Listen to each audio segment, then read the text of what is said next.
Yo, what's up, guys? We're back at it again with another video. We're doing a Hunter chapter review, and I'll be honest, I'm going to keep this one pretty brief, being that it's chapter 412. If you know, you know.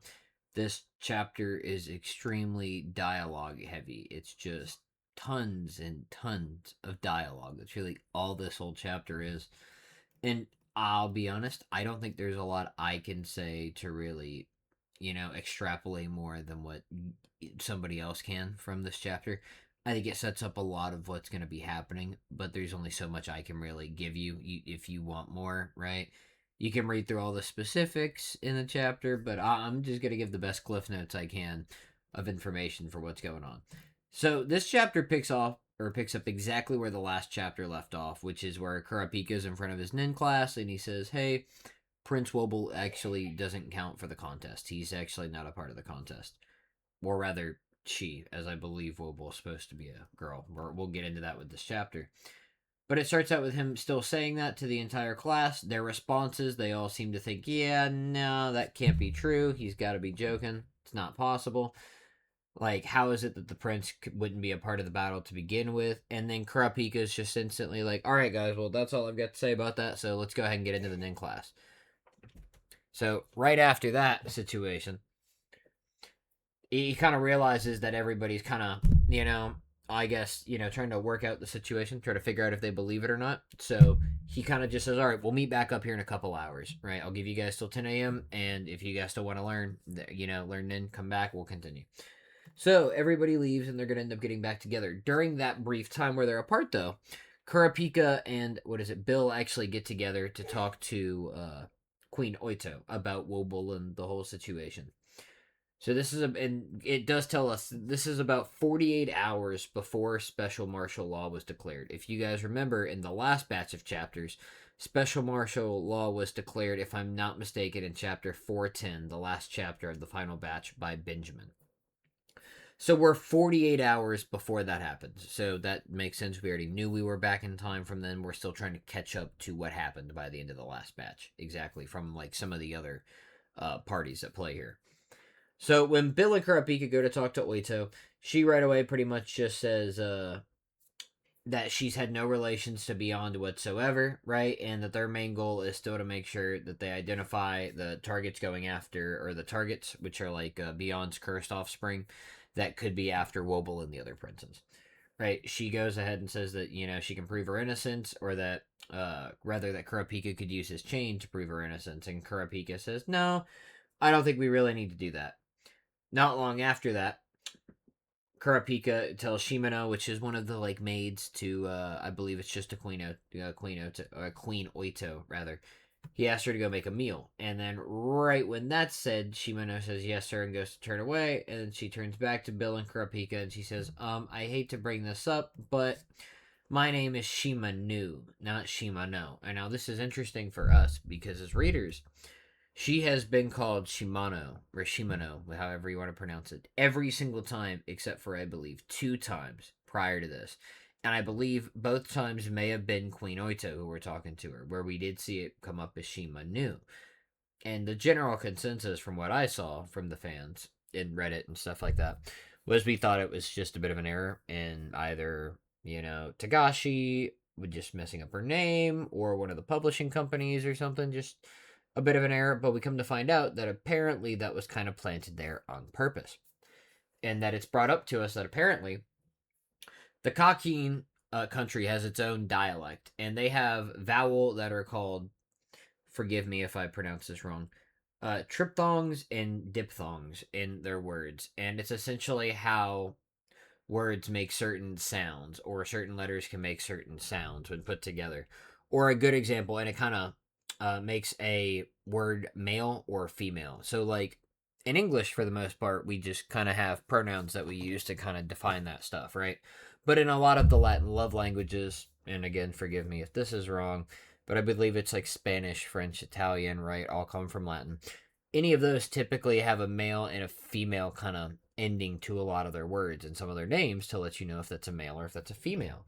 So in this case, we're being told that Shimano would actually be the masculine way to say it, which in Spanish would be kind of like how you end things with an O if it's for a male.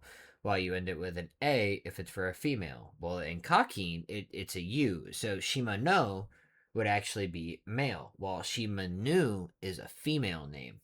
So once that gets brought up, and Bill actually goes in to clarify that too, yeah, no, that's the case, right? That's kind of, he explains to Kurapika how it works. Most people don't really pick up on it, but, I essentially let them know I've got a full grasp on the dialect. Yeah, it is true, and, it's really not that big of a deal is kind of what he brings up. But in that moment, Bill kind of brings up and he notices, hey, I've noticed something about Queen Oito. And it's essentially that he noticed that in the past, Queen Oito has called her baby with female, Wobble, with female, and with the male, different kind of words, like verbiages. So it's kind of contradicting herself. And her being the mother, she would know exactly what her baby is, right? Like its gender, and would be properly using the right one without even hesitating, right? Because it'd be so obvious to her. So Bill kind of brings this up to Kurapika. So what they do is they go back into Queen Oito, and they go ahead and they do they pull out Kurapika's. I'll be honest, I don't remember which chain it is, what it's called, but it's the one where it just drops a chain and a ball, and he's able to essentially see if people are telling the truth or not. So he starts by asking her simple questions, like he says, to get a baseline, and then after that we drop into the good stuff. And the first question that he drops right off, right after we get the whole baseline, he says, "The prince sleeping in this room is the same prince that I held in the interview 2 months ago." And right there, she just stops and she can't say yes because guess what? This is not the same baby that Kurapika met 2 months ago before they left out. We then have it explained to her. She says that Wobble is her baby, and that's the truth because we find out that Queen Oito has a sister, and that while Queen Oito had Wobble, her sister had this other baby. This other baby, which is a male, is now posing as Wobble, and Wobble, the female baby of Queen Oito, is with her sister. Now, here's the thing. We don't know where Wobble is, and we don't know exactly what the full situation with this contest is. We do have it explained to us that during the seed urn ceremony, that Wobble, the actual her daughter, was used for that. But then during the actual participation ceremony, that's when the sister's baby was brought in. The problem for us here is we don't fully or understand then which of these babies I would say is in play as the Prince Wobble. All right.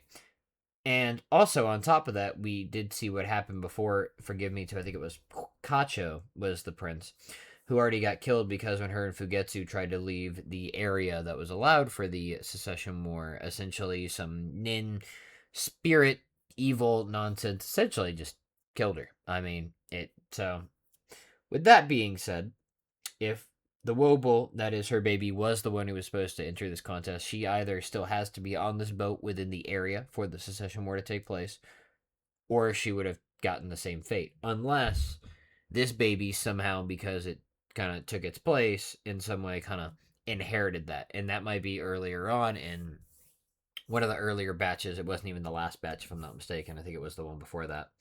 We saw at one point where Kurapika looked over at Wobble at the beginning of the contest and noticed like a dark aura coming up above Wobble's crib. And we've theorized for a long time on what that is. Now, my current thought is that probably has something to do with this situation, with the switching of the babies, and with that being when the contest officially commences. Around then, maybe something's going on. That baby's becoming the one who's actually a part of the contest. It's really hard to say. So, really, we kind of just go from there. We get back to the Nin class where we see that pretty much everybody else has still come back together like normal. Only one of them is missing, and it's Slaka, who was one of the guards for the second queen. Everybody else is still here, ready to begin the Nin class. And from there, we kind of just get some more exposition on what Kurapika's thinking and how he's trying to flush out and kind of understand what the other kings, or rather the other princes' goals are with their men being here. And because all of them, or all of the guards still arrived, it would seem to be that, or he would seem to think that he tried to make it, from what I'm understanding, I'm a little confused as to what Kurapika's goal here was. But it seemed like he was trying to test some of the other princes to see if they trusted him or not, and the fact that their guards are still here would imply that they don't trust him in some way. or that he was hoping because they trusted him they wouldn't be around, but they still are. So I'm a little confused as to what Kurapika was going for here, and from what I've read online, I didn't seem to be the only one who got a little confused in this part of the dialogue. But after this, we actually cut over to probably the most interesting part of the chapter, Beyond Netero. Also, where we find out that at the top of the Black Whale 1, there is a whole nother like ship, like a yacht, probably a fairly normal sized big ship, that is on the top of the Black Whale, essentially sitting in water that is inside of the boat. So this seems to be where this session war is taking place. My guess is this is essentially the main area where a lot of like the top floor where a lot of the royals are, is actually on this boat. But we cut to the jail where Beyond's being held, and we, of course, to the Zodiacs are still here watching over him. We then have our character rejoin us, who we haven't seen in quite a long time. I believe her name, and I guess we don't technically know if it's a male or a female. I don't think we've gotten official. I believe it's like Cleopatra is the name, or something close to that, and I believe it's a female. I think the verbiage that actually Beyond uses at the end of this chapter would imply that she was a female.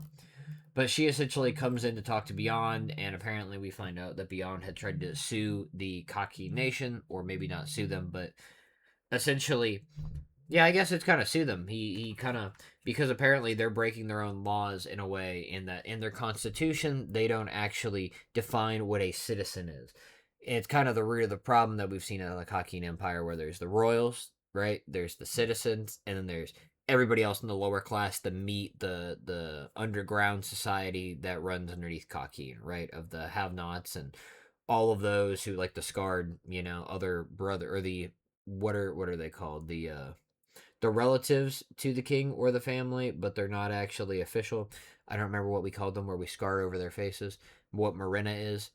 All of that, right? So because of that, these people can be treated that way because the Constitution, or essentially their Constitution, whatever it exactly is, essentially says that citizens will be treated this way and will not be treated that way. But it doesn't clearly define what is a citizen. And because of that, they can treat these people these way or this way, these people this way, and the royals get all this, right?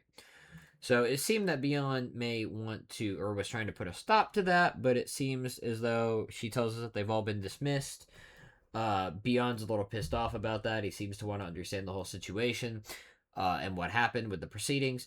She has two of her, I guess, people who work for her bring in a bunch of boxes that contain, it says where is it? I know it's over 1,000 documents, and essentially what is brought up is, well, there's over 1,000 documents coming in.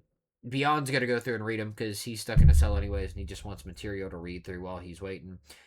And our Zodiacs are essentially kind of, well, rather, one of our Zodiacs seems kind of bummed that we have to go through, or that they have to go through all of that paperwork, while the other one just says, yeah, no, we just really need to make sure that there's no weapons or anything going through. Other than that, we're all good. It is, we should mention, though, that one of these Zodiacs we do know is working with Pariston, who is working for Beyond, and that is our Monkey Zodiac, and that he is the one that essentially tells our Tiger Zodiac here, hey, you don't need to worry about going through all these papers. You're good to go. Just make sure there's no weapons or anything in the boxes. Let him have them. So there could be something mysterious in these boxes, and we would really have no idea. So I'm kind of wondering if that's a point, or if it's really just for us to get more information on Beyond's plans with the Kakin Empire. Maybe why was he trying to do this, or what that situation is. The only thing we really get after this to end off the chapter is Beyond brings up, let me see, where is it? He says that she's known, and he's talking about, again, I believe it's Cleopatra is her name, that he's known her since she was a little kid, and apparently she was pooping her pants, since she was a little baby. All right? And so he's implying that he knows who she really is. The fact that he's known her since she was a baby means that odds are she could be another one of his children that he's planted in the Kakin Empire. And I'm not gonna weigh for or against that. I mean, their appearance aren't strikingly the same, right? So, but we know that Beyond has so many children, and odds are not all of them are clearly going to look like him. Actually, we know that not all of them look like him. So, I wouldn't be surprised if this is also one of his children put in place by him. But that's pretty much where the chapter ends. We just drop off right there. I'm assuming the next chapter is mostly going to pick back up again with the Kurapika stuff and his class and everything that's going on there. Probably trying to get to the bottom of the I guess him trying to really figure out the whole situation with the other princes, their alliance, and then we still have to figure out the silent majority problem that's kind of come up in his classes the last time, where a bunch of people were killed. So I'm kind of hoping silent majority makes a return here in the next chapter. We'll see. Either way, it was cool stuff. I just wish we got a. I'm looking forward to another chapter that's a little simpler in the exposition that we get. This chapter did seem to jump around a lot, and we got a ton of just text, and it was a little tough to understand parts of it, honestly. But anyways, with that being said, I hope you guys enjoyed the video. I'm going to be back around with another One Piece video here in a couple days, and then another Hunter video in a couple days as well. So make sure you guys get to see that, go ahead and subscribe to the channel. And if you haven't already, go ahead and like the video. Comment down below what you think is going to be happening in the next chapter, what you think Beyond's plans are, and I guess really what you're happy to see coming next. But with that being said, guys, I hope everybody has a good day, and I'll see you guys later. Bye.